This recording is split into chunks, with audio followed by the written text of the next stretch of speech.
So when I found out about UTCC about a decade ago, actually that's what this car was meant to do. Obviously it's not the fastest UTCC car, but I always felt like the idea of just, you know, no rules, don't really have to think too hard about really any kind of rule book, just figure it out as you go, and this is kind of the culmination of a fairly quick little bone stock rabbit.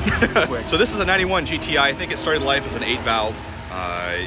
I got it as a VR6 swap car with a $40 Mako paint job. But none of those things stuck around very long, and I drove a buddy of mine's Honda Civic with a K20, and after that it was just like, okay, this is the motor for front-wheel drive cars. Lots of revs, low torque, all that good stuff, right? So from there, in roughly 2016 for Hyperfest, decided to go ahead and just stick the K20 in it, get it running, and quite frankly, it still is, from 2016, a completely stock K20 A2. Makes 190, 195 wheel. It does have a nice in-factory metal plate diff in the front, some custom headers, some custom, you know, motor mount stuff to make it all fit, custom axles, and it's been running like that since 2016. Surprisingly, the biggest challenge of putting a Honda inside of a Honda motor, specifically a K-Series with a bigger transmission inside a Volkswagen, was the frame rail widths.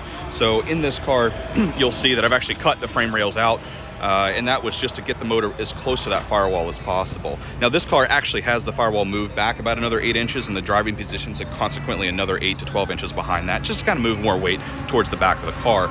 But quite frankly, once the motor was positioned, it was pretty much plug and play. Now this car does, as time has evolved, obviously things take place, so it's completely spherical. Control arms are all spherical and tubular and everything like that.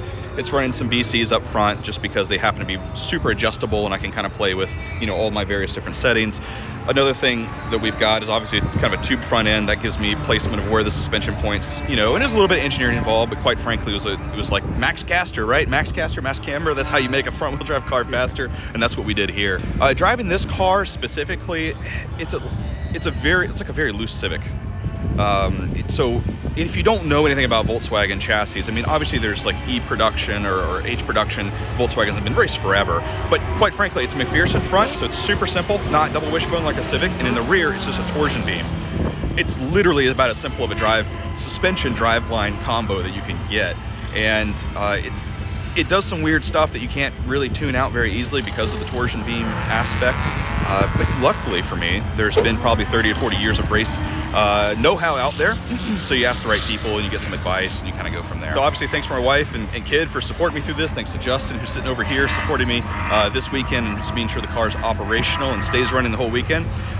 You can find me on Instagram at Limit Slip, just LIMPTSLIP.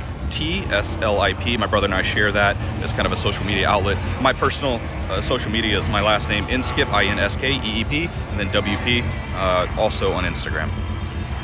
Support brands that support grassroots motorsports. Get your chemical solutions from CRC Industries. Visit crcindustries.com to learn more.